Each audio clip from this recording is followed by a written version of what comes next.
Aloha, everybody. This is Kim Ann Curtin with the Wall Street Coach, and I am doing April 23rd, 2025's live coaching.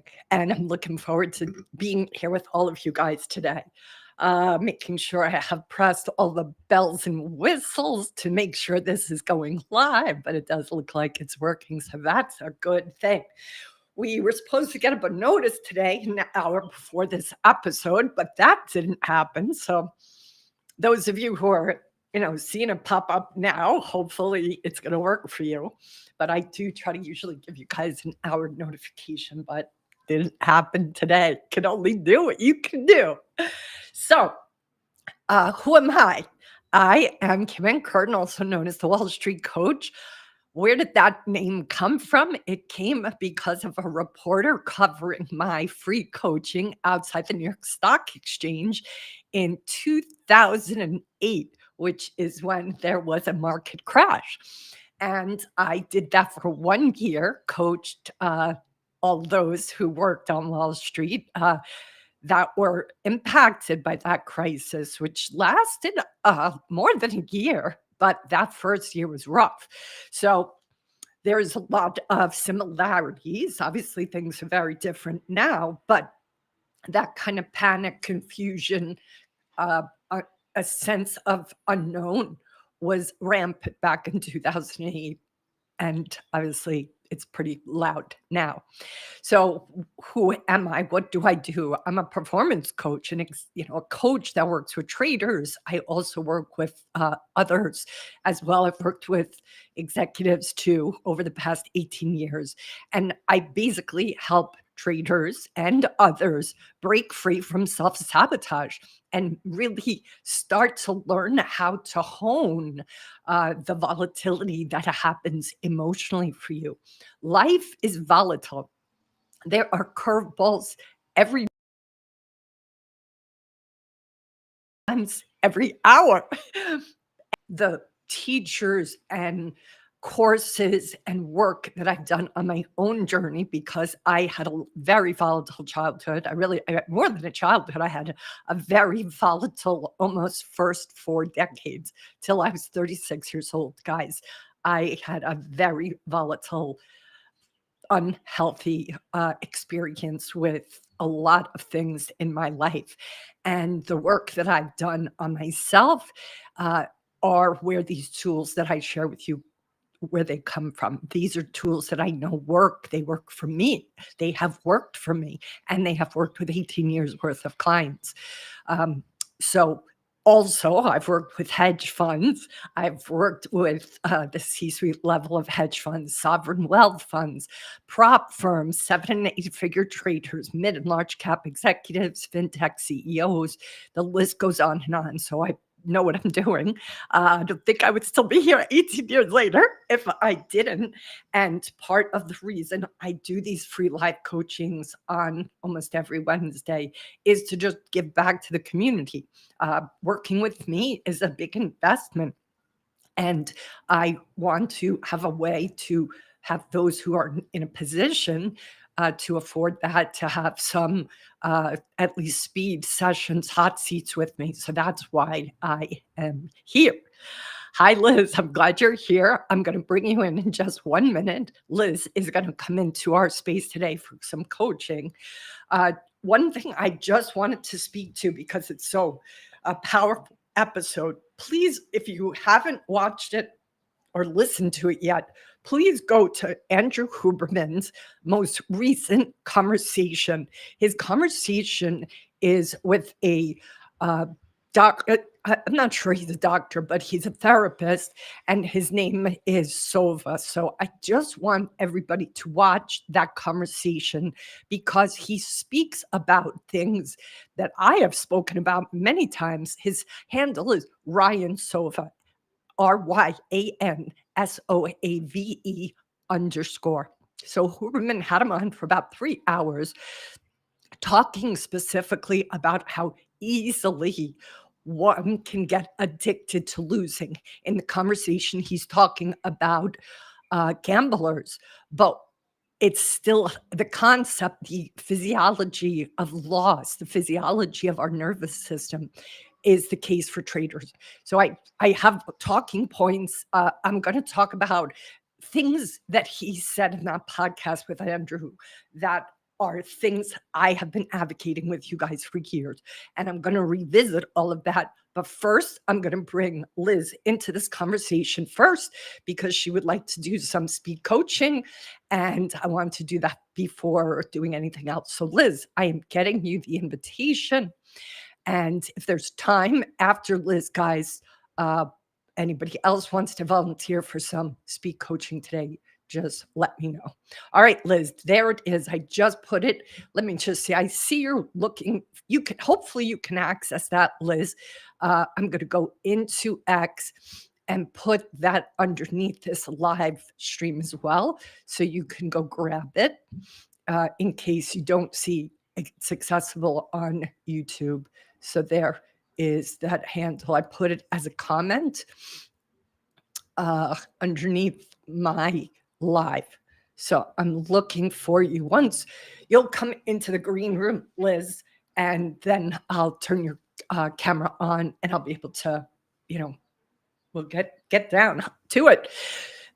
So while I wait for Liz to come into this conversation, I just want to speak again to this episode. So I've already put an invitation out to Ryan. It's funny because Huberman, his conversation with Dr. Michael Platt, who was a neuroscientist, also lit me up.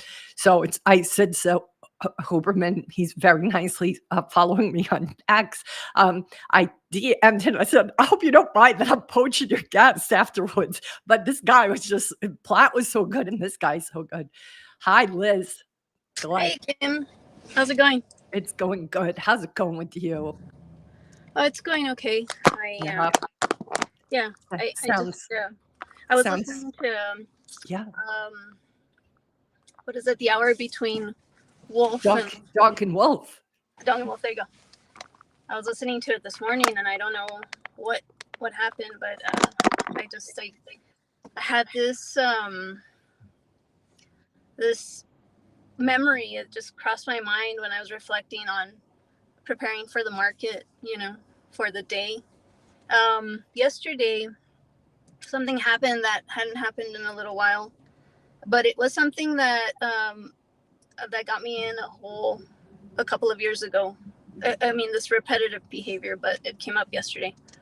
And that repetitive behavior is having a significant loss and then continuing to overtrade after that. And then so I thought about the feeling, like what I felt in my body at the moment. That's what I was thinking, and that's where that memory came from. Okay.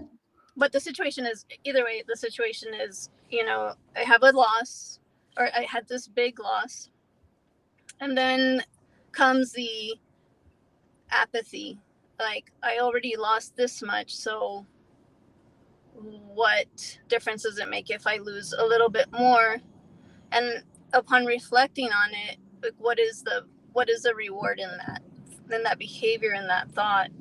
And all I could think of was, maybe just to somehow feel less defeated. But I was wondering if I could share something with you. I wrote it down just because it's really significant. The feeling, that feeling of defeat. And we talked about this a long time ago, but I couldn't remember. I couldn't tell you when the first time was that I felt that. I remember. Mm-hmm. But I remembered now. Now I can't say specifically. It was just that one time, but there are 3 specific times where it was very significant. And I wrote. So Liz, I want you to do that, but I just want to speak to that book and approach from Bessel van der Kolk. Its title of his book is The Body Keeps the Score. So the key is that our minds cognitively may not remember these moments, but our physiology remembers them. Our felt sense remembers them. And that was part of what I was suggesting. When you couldn't remember, it doesn't matter whether you remember. It doesn't matter if you can have the specifics come forward consciously, because your physiology remembers, and that is enough. That is enough. You can still be kind of healed and or processed that way. Okay. So go ahead, please go forward. So I wrote down the specifics about exactly what happened when I felt that, and I wanted to share that with you, just because I'll be able to articulate it, and I want to give it context. Like I said, it's huge, but it's really personal. So okay, so just edit yourself as necessary, because it's a live stream. Okay. For yourself, for your privacy. So I'm gonna read this to you.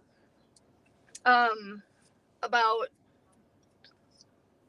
almost 20 years ago, I got a DWI, and I got pulled over, and I told the officer what I had to drink, and then she took me off of the car, and she took me out to the street to do a field sobriety test. And I was in a really tumultuous time in my life. I was having a really hard time all across the board. But I'm going to read you this, because this is exactly how it happened in my head and in my body. So I stood there with my boots half laced, one foot in the air, looking at the police car headlights, and I gave up. A feeling came over me that was distraught and hopeless.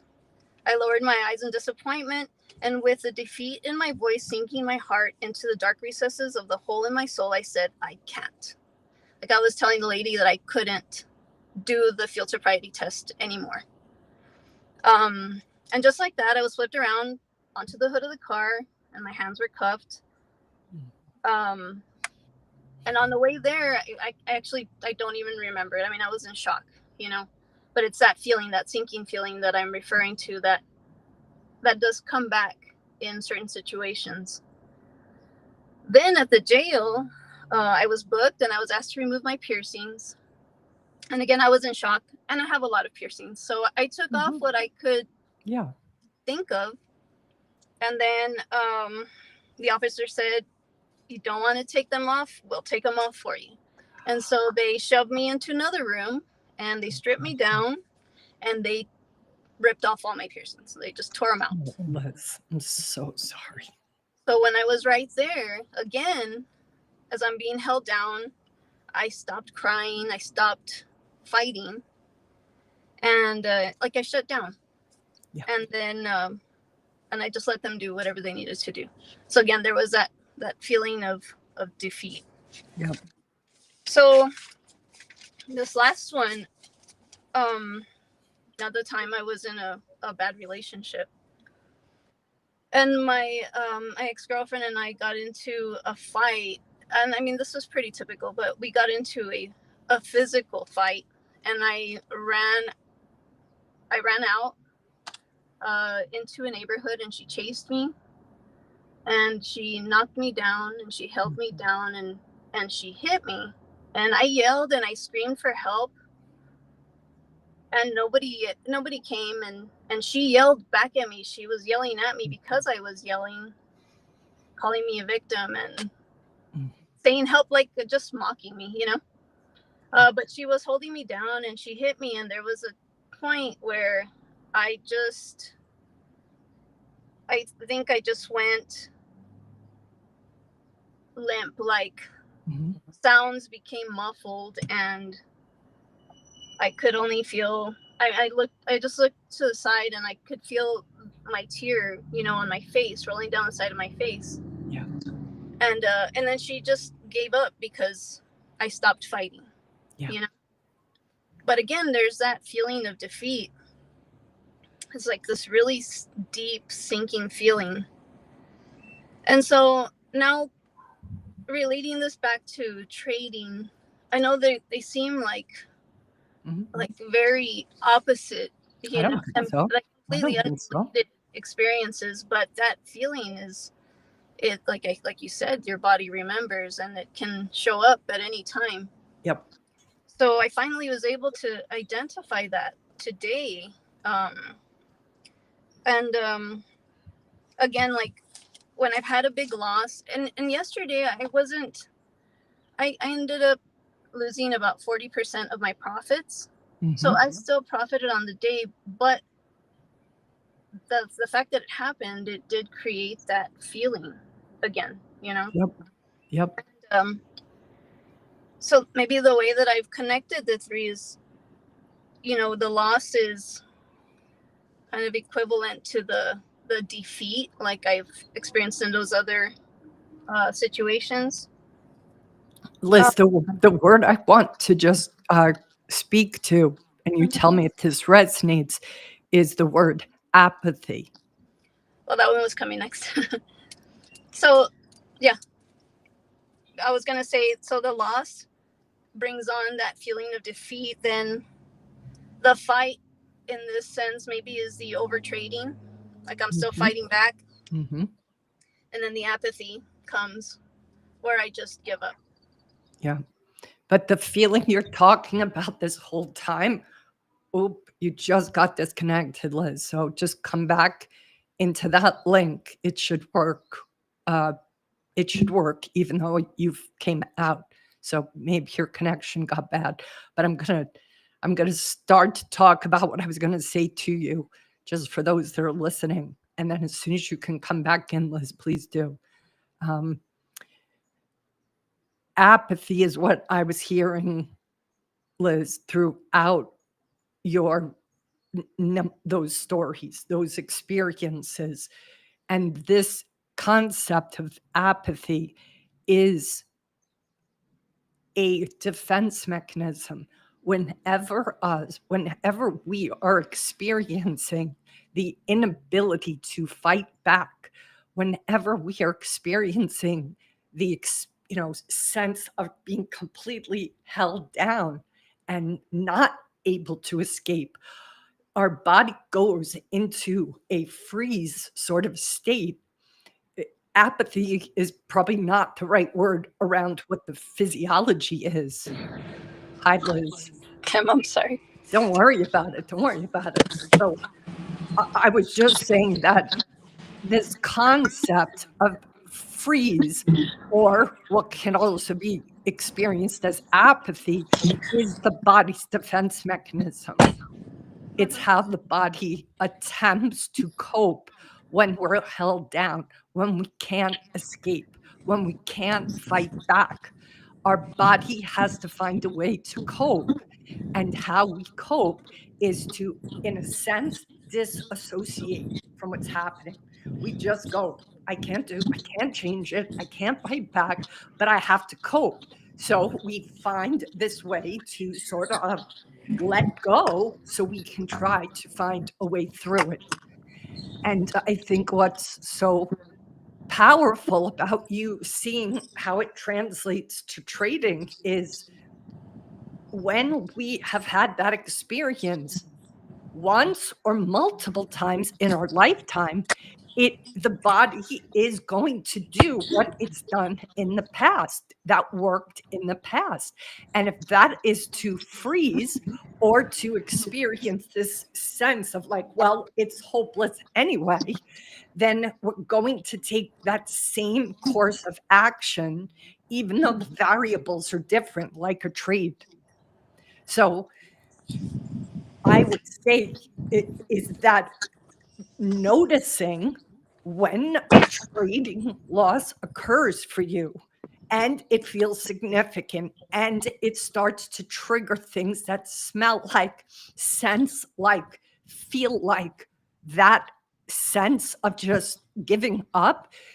You pause, I get if you're in the middle of a trade, you may not be able to, but you're going to have to probably find a way to come up and out of that trade so you can process, because it's possible what happened with these scenarios you've just spoken about haven't yet fully been addressed or healed. And so, and this is something I learned from Dr. Peter Levine's work. And I don't know if I've ever recommended you read Waking the Tiger. Did I ever talk about that book with you? Yeah. I'm not sure if I ever suggested you consider reading it, but it could be that it is a good time now to read it, because part of what he helped me understand from my own trauma is that it has to be kind of fully felt in a way that allows our physiology, our body, to process it. So I'm going to just tell you one little story from his experience. Levine himself got hit by a car, and he said that when he was on the ground, he was walking across a street in a neighborhood. So the car, wasn't going 55, it was like 30 or 25, whatever. But long story short, he was on the ground, and he had two people approach him after the accident, and they were calling the ambulance. And his right arm was continuously starting to raise. So he's laying on the ground and his right arm is coming up like this, right? The first guy that approached him kept pushing his hand down because he clearly was, thinking he was protecting Levine from being harmed, right? So he was holding his arm down. But then a woman came, and she was like, no, don't stop his arm from moving. Because what was happening in that moment, Liz, and I promise it comes full circle to what you've just spoken about, his unconscious saw that car. So his right hand automatically raised to protect himself from it, right? It peripherally visioned, it saw the car before he consciously saw the car. So his hand was in the process of trying to stop the incoming whatever. He spoke in this section of the book how the woman allowing him and his hand to finish that full movement is how his arm didn't get injured. If that pattern of movement got interrupted, which often in trauma it does, there will be an injury that maybe could have been avoided had the body the ability to finish its full revolution and resolution. So in the experiences you spoke to, there was likely a physical response that didn't get to finish processing in you that might still need to be processed. And so often all of humans will come out of any kind of trauma and they will remember it. They will perhaps even think about it often. If we think about, just the flashbacks that happen to those who have had serious trauma. But what Levine teaches us is that superficially, it's not to diminish the thinking about it, but what he's saying is that it is sort of a superficial replay. It isn't a deep movement through it. And he said that superficial replay is attempts by the body, mind, physiology to finish, to complete. And most of us haven't been given the tools to figure out how to complete it. But that is what each of us needs to do. And that is what the somatic work that you've seen me do with you is a tool that helps do that. Now, for everybody has different traumas, Liz, and there are some that are going to be more triggering than others. And what Raphael Kushner's work advocates is that we go as fast as the slowest part of ourselves can go. So even in those moments when you're trading and you're having that sense of giving up or that sense of apathy, you want to first meet that with a great deal of compassion and a great deal of understanding. Your body is likely being re-triggered by those previous encounters where you were powerless. And it will take some healing for those previous experiences for you to be able to come to what you're in the midst of in this moment. That will take some work. That will take some patience. That will take some willingness to be with the discomfort outside of your trading. When you have privacy, when you have time to just be with some of those other experiences, to grieve them, to get angry about them, to mourn them. Because what I have learned is that if we don't feel the feelings, they stay trapped, sort of trapped inside of us. The other metaphor that I feel is helpful here is he talks also about how, if did you ever have an earworm where you hear like a piece of a bad Britney Spears song and you can't get it out of your head all day?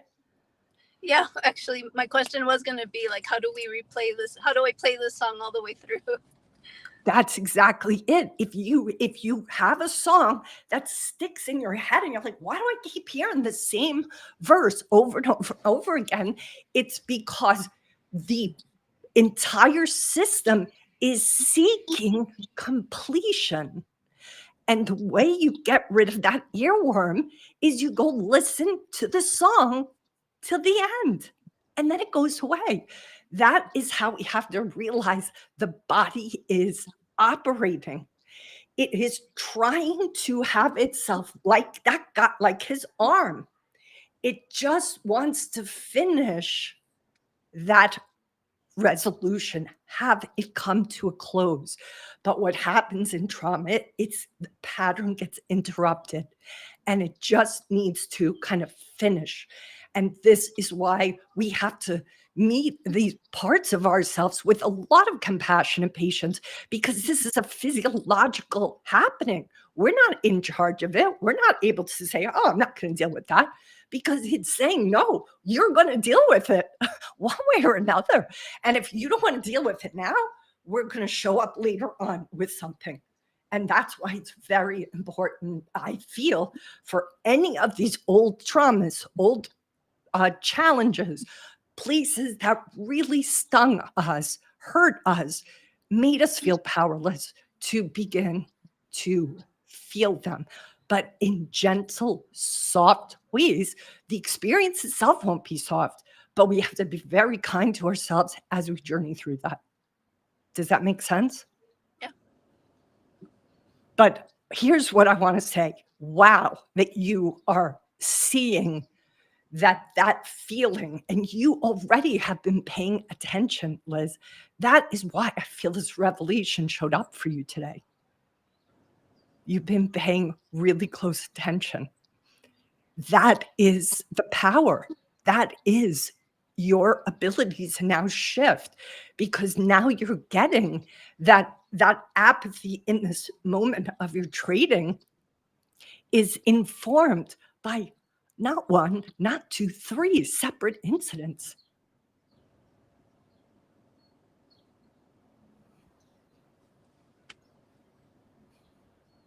So what's coming up for you?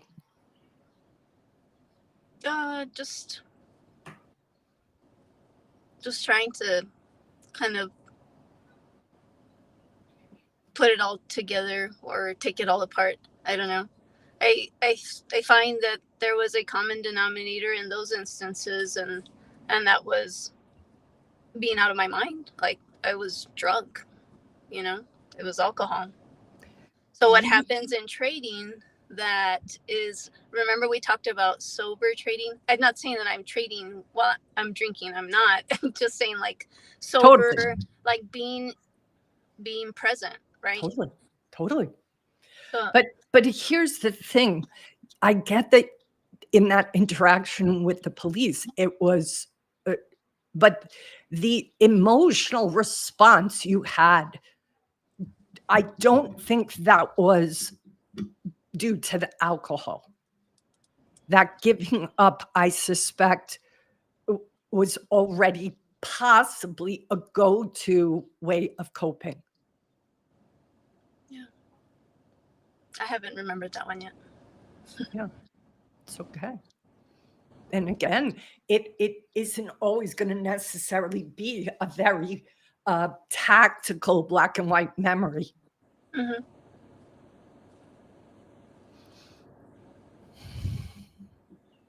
So I would say give yourself a lot of space to just process the emotion that those memories are bringing up for you, because they are very difficult memories for you to feel fully conscious, fully present to them.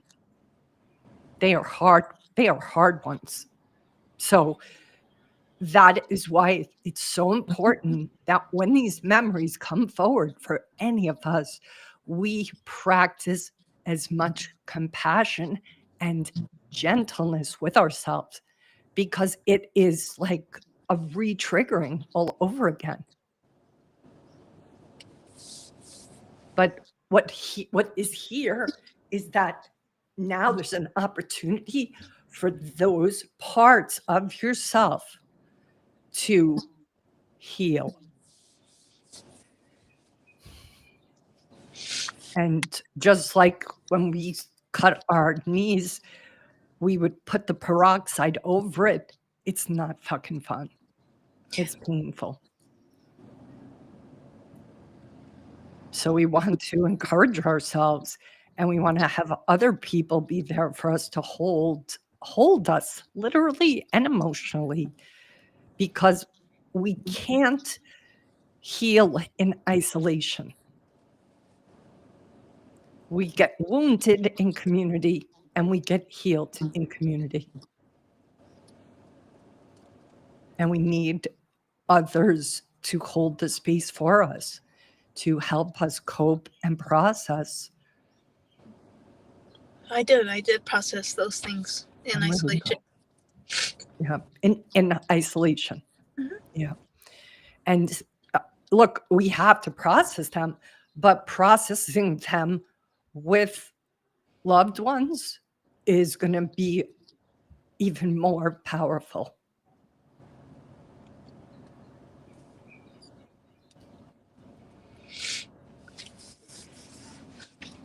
That makes sense. I think what you're doing by sharing it here, Liz, is such a gift to this community, because there is no one who isn't being hijacked by previous experiences in their life, never mind in their trading. And the traders that think they're immune are mistaken. Thanks. Thank you. Thank you for being so selfless to do it in this kind of forum. It's a true gift to this community that you are able to be so vulnerable and heartfelt. So my suggestion for the homework, Liz, is to give yourself space, time to really heal and really let the tears come, let the grief come, let the anger might come after the grief. And the anger, you also have a right to, Liz. But sometimes it has to start with grief. But it's your body clearly is ready to process this. Your body is clearly ready to feel what it possibly wasn't equipped to feel in the past. And there's this, I don't know what this device is called. Levine uses it in a lot of his talks online, but it looks like kind of like a kid's kind of toy. It's a circular sphere made of, plastic, and it opens up. Did you see it? Uh-huh. And then comes back in. And he says we want to see ourselves and our emotions like that.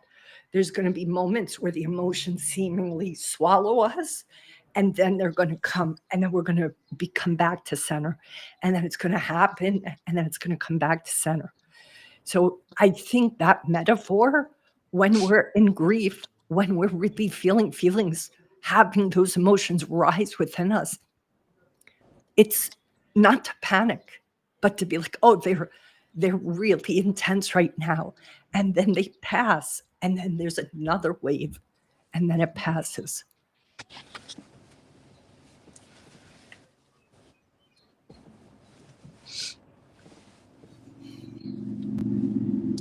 Good work, Liz. Thanks, Kim. You're very courageous. Thank you. This is hard work. Life, being with it in face-to-face 3D Technicolor is not for wimps. Yeah. I just love how, it's like we're on a different plane when it comes to the markets, and the way you say it's like a mirror. Yeah. I mean, that is my experience, the things that I've learned about myself and about life, Yep. And that's why, if you continue to see the market as, your personal Yoda, it becomes less antagonistic. Mhm.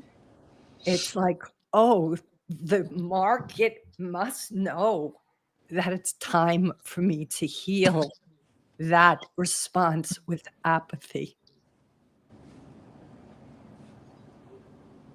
You maybe thought you didn't need to learn this lesson now, but apparently the market said, nope, it's time, Liz.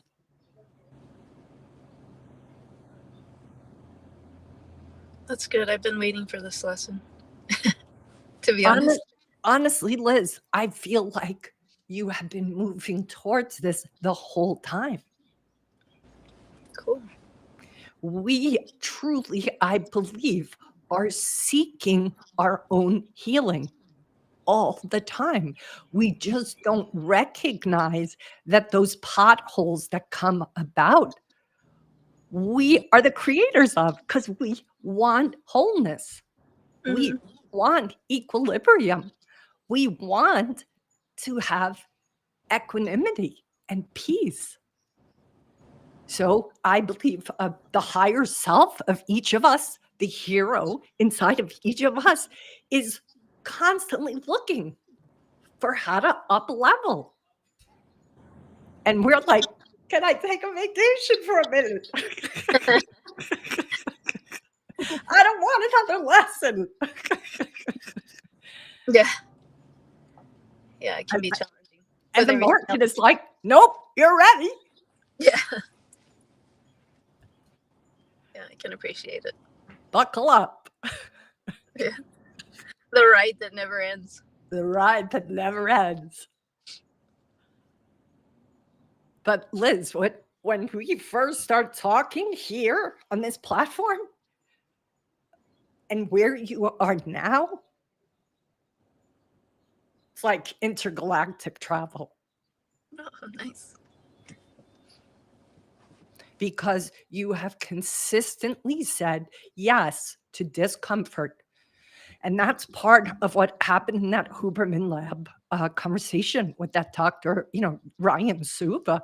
He said one of the things that's very important is for us to build distress tolerance. What is it that I'm always saying? We have to learn how to surf the hard to be with feelings. Your stomach for discomfort, Liz, has grown exponentially. Just like weights in gym, you have to build your muscle strength, muscle memory. Each time is discomfort, but you're able to handle the weights, and then you can up level, and then you can up level. That is what you've done for yourself. On an emotional side, you have strengthened your tolerance for discomfort emotionally. And that is why I believe you're ready for this lesson now. I don't know if your muscle strength, so to speak, emotional muscle strength was this strong when the conversations began.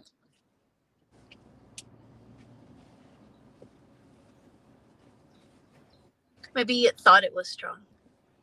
It was strong. It was strong. But now you're doing deadlifts. Yeah. Hundreds of pounds heavier. It was strong, but everything has a context. You just had to tap into it. Well, I think one has to work into it. We can't expect our system that hasn't had any kind of experience being with hard to be with emotions to go from 0 to 90 in an hour. Yeah. The body needs to know that it's safe. It needs to feel you've got its back. It's got to know that you can hold the grief that's going to inevitably come up.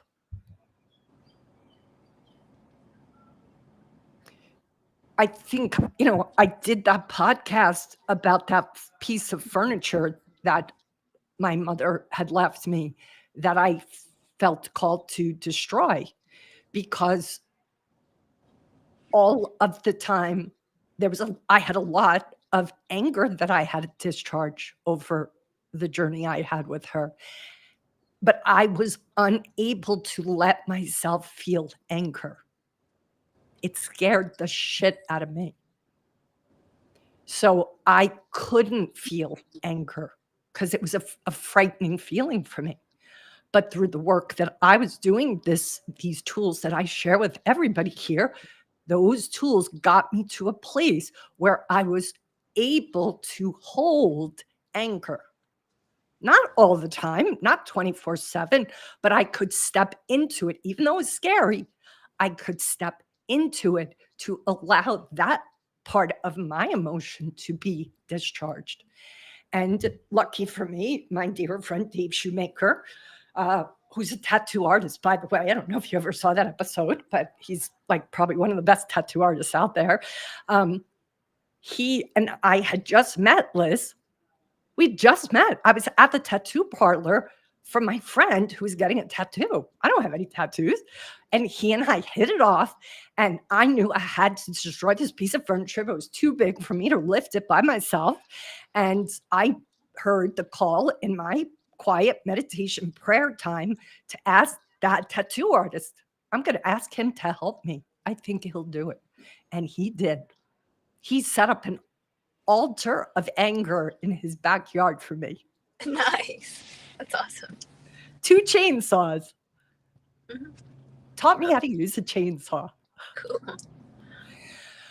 That day, I was ready to feel it, though. That day, I had built my tolerance, my stomach for it. Couldn't have done it before that, Liz. Mhm. So trust that your timing is perfect. Okay. Trust that now, if this is what's coming up, you must be ready to be with it. You must be ready to heal it. All right. This is a big, this is going to have a huge impact on your trading, but I think it's going to have a ripple effect all over your life. Mhm. Yeah, I'm excited about that. I'm Thank you. excited too. Thank you. Thank you for coming into this place to speak to it. very gutsy. And just for the community, I'm going to say, please, there are regulars in this space, and then there are probably non-regulars here, but I really hope you guys will just give your encouragement and support to Liz for saying out loud what I know very many people listening to this are wrestling with themselves. So just give her a pat on the back in whatever metaphoric way you can, because she needs to feel our support and love. And you know you have mine, Liz. You know you have mine. Thank you. Thank you so much. You're welcome so much. All right, so this would be a time for like hot baths. This would be a good time for a nice long walk, because when we are walking, especially in nature, if you can, our eyes are doing a natural EMDR. They're looking at the landscape and they're allowing us to process. It's an organic version of EMDR. When we walk in nature and we're scanning the horizon, we are processing. So I would say where you can take a nice, long, safe walk, and if you can, hot baths. This would not be a time for cold plunges, Liz. This would not be a time to get your whole nervous system all jacked up. Lots of gentleness, good food. I would avoid any kind of booze or anything that alters your state, because these emotions, we want them to know they're welcome to come. And we don't want anything to kind of interrupt that. And sometimes these other things that numb us can interrupt the flow of the emotions.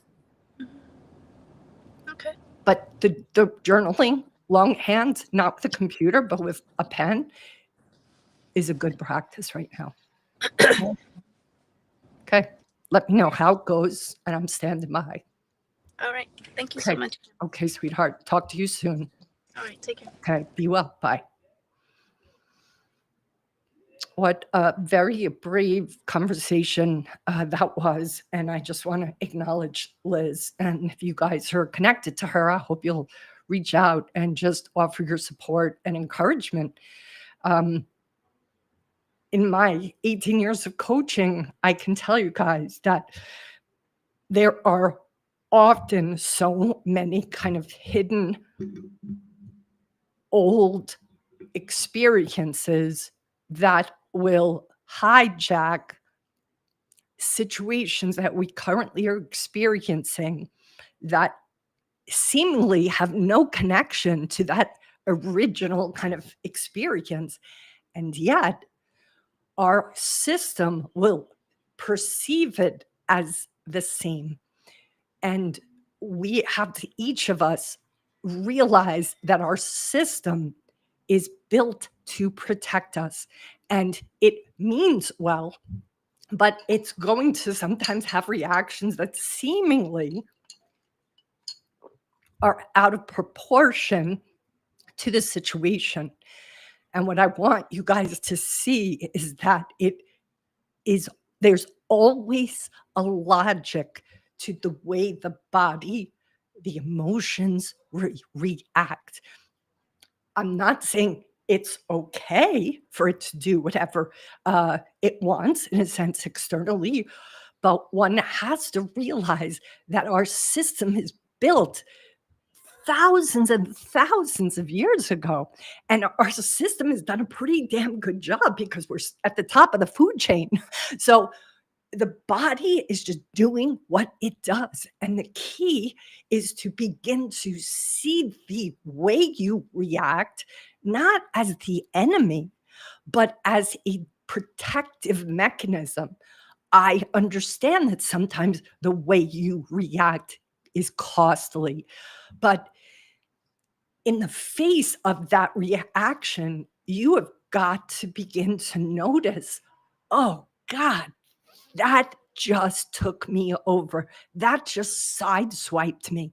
That just made me get triggered in such a way that I did something that was either costly to my trading or costly in relationship or to myself in my life. When you start to see that, as opposed to making yourself feel bad about it or beating yourself up or making yourself like wrong, all of that, doing that puts you into a further contraction and sets you up further away from being able to change it. The first step is you've got to notice it and bring as much curiosity and neutrality to the noticing, to the observation. All right, I'm going to take a drink of water. Don't have my Diet Coke today. I should have gotten the Diet Coke.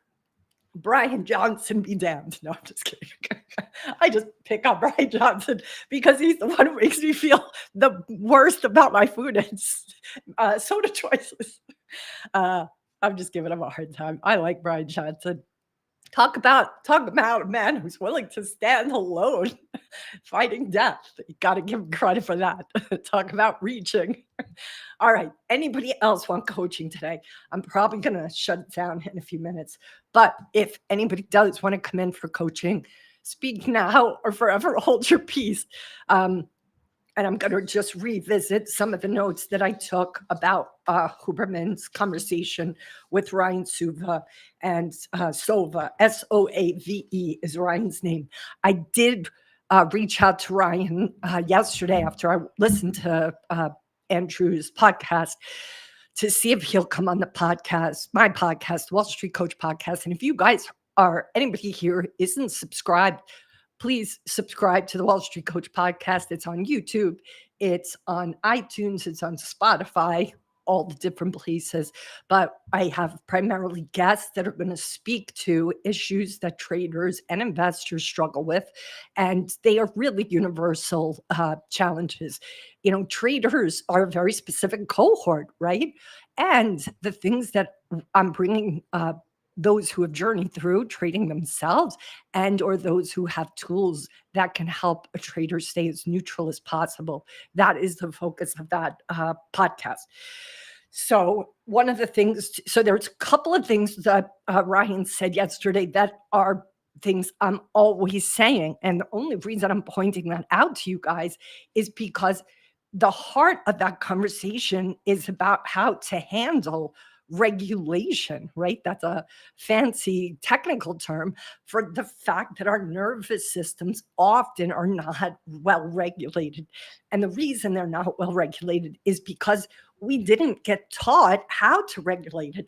And if we don't have, caretakers, parents, family of origin that knew how to regulate themselves, how the heck could they teach us how to regulate ourselves, right? So often we experience parents who did things that were very costly to regulate. And so that sometimes is our only guidance. And so the key here is noticing that you are dysregulated, right? Some of what we talked about today, Liz and I were talking about her noticing, right? And even your practice, Liz, if you're still here, Liz has been on the journey of noticing, and I know that is why she was able to notice what she noticed in these last 24 hours about her trading, that apathy, that sense of just giving up. It's because she has been working at paying attention. And that is what, if you guys leave with anything today, my hope is that you leave with that. Leave with the realization that you must become an observer of yourself, right? You must notice. And look, there's so much out there with AI today. AI can coach you, right? You can say something to AI, but what has to precede it? Self-awareness, the fact that it's happening, the fact that it's going on for you in the first place. And if you are coming from a place of making yourself wrong, if you're coming from a place of, demonizing yourself, making fun of yourself, criticizing yourself, yelling at yourself, cursing at yourself, you are putting your whole body, your whole system into a further place of contraction. That is not the place that you will ever be able to create long-lasting change in, because our bodies need to be in a relaxed, flow state for us to be able to heal. But if we're contracted and we're tight, I mean, just think about it. When you talk to yourself really in a nasty way, everything shrinks, right? If you ever see a little doggy getting yelled at or a kid getting yelled at, what happens? They shrink. That's to stay safe. So if you already don't feel safe, if you've already reacted in a trade in a way that is damaging to you, you're already dysregulated. Now you're going to make that worse by being really hard on yourself. That's not going to do you any good. It's going to take you further away from neutrality, from center. And that's where you want to get back to. The way you're going to excel at your trading is you're going to need to be coming from a neutral, impartial, curious place. But on a day-to-day basis, guys, you got to ask yourself, is that where you're coming from? Or are you coming from a place of other things triggering you? There's nothing wrong with that. It's human. And if you go into the market blind, if you go into the market completely disconnected to how you're feeling, you're going to find out soon, but you're going to find out with a huge cost. So I think it's appropriate for me to share this today. I'm going to say this is called the Trader Check-in. You are here. Okay, Liz, I had a feeling you were still here. I can feel your presence. So this is my Trader Check-in. I'm going to attach this on X as well, so you guys can download it. So I'm just going into the comments again of this live stream, and I'm going to suggest, you guys maybe go sign up for this. This Trader Check-in is a great way of being able to just notify yourself how you're doing, what's happening to you in the midst of as you're about to go trade. What are you coming from? What are the external triggers that could be coming with you unknowingly into your trading? That is a very important thing for you guys to be aware of. It's a great little check-in for you to simply be able to notice, oh, you know what? I might be compromised a bit today. It doesn't mean you'll always not trade. Like, I'm not saying that you're going to look at this and be like, oh, I'm not going to trade today. And there's going to be days you're going to have to trade. I get that, even if you're not at your best. And knowing you're not at your best is going to inform you. You're going to be cognizant now of like, wow, I may not be up for this kind of strategy today if I have to be super sharp. I'm not feeling sharp. I'm sick, or I didn't sleep last night, or I have a hangover, or something. At least now you're like, you know what? Maybe I'm going to try this and not this today because I'm not in my best state. Better that you are conscious of that before the trading day begins than for you to notice it mid-trade. That you don't want to do. So all this is about, guys, is awareness, noticing. Take as much curiosity into how you observe yourself. That is the first step to changing. And also, if you can, neutrality, because when you're in a place of judgment, you're unlikely to be able to truly shift. And you want to shift, right? Self-awareness is in service to you growing, is in service to you up-leveling, is in service to you becoming a much more emotionally regulated trader. And that is ultimately what I want for every trader, not just for their trading, but for their life, because I do believe how you do one thing is how you do everything. You know who I thought of the other day? I'm not going to say his name, but this was a trader that I had coached in a live forum in Investors Underground a while back. And one of his issues struggled with in his trading was just, being a little too trigger happy, just. And I took him completely out of trading in this conversation. And I asked him if he was somebody who was a speeder, if he drove past the speed limit.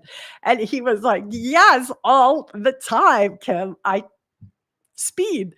And I said, okay, here's your homework assignment. I want you to not speed. I want you to drive the exact speed limit for 1 month.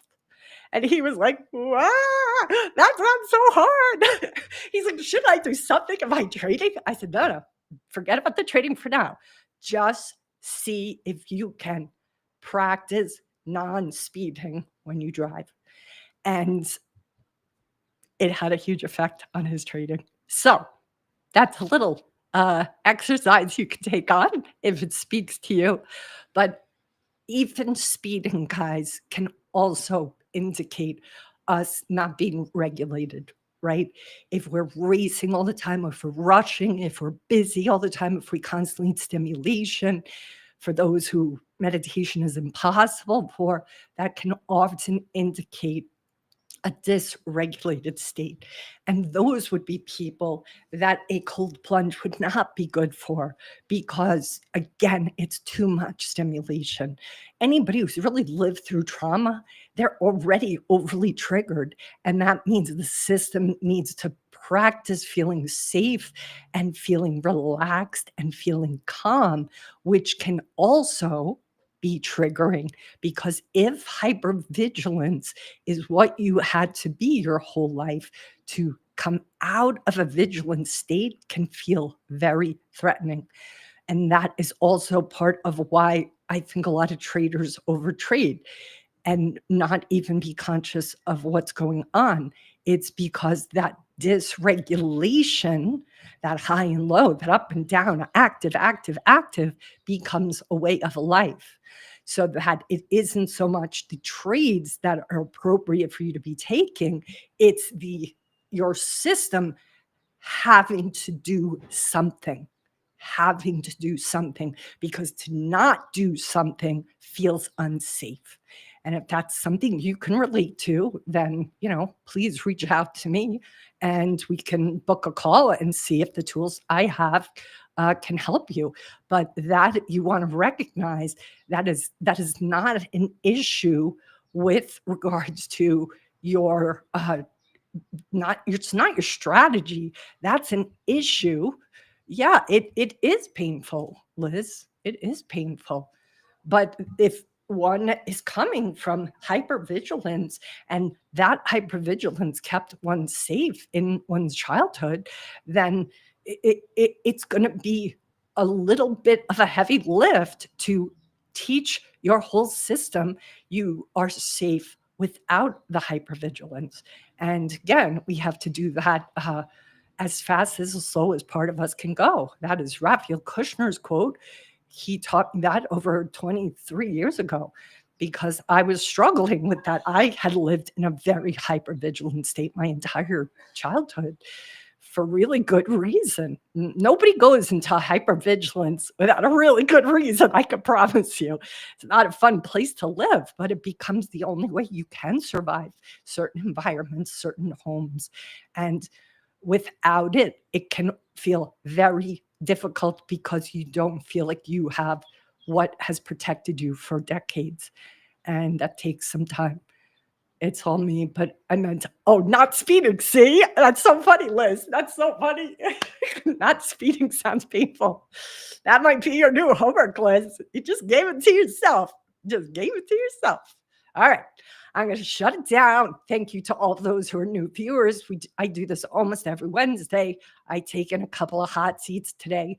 Liz was in our hot seat. Shout out to you, Liz, for coming into this conversation. I'm sending you guys lots of good vibes. Try to do yourself a favor. Listen to Ryan Sova on the Andrew Huberman podcast. It's a great conversation. And I will see you hopefully next week here. And I'm going to say aloha for now and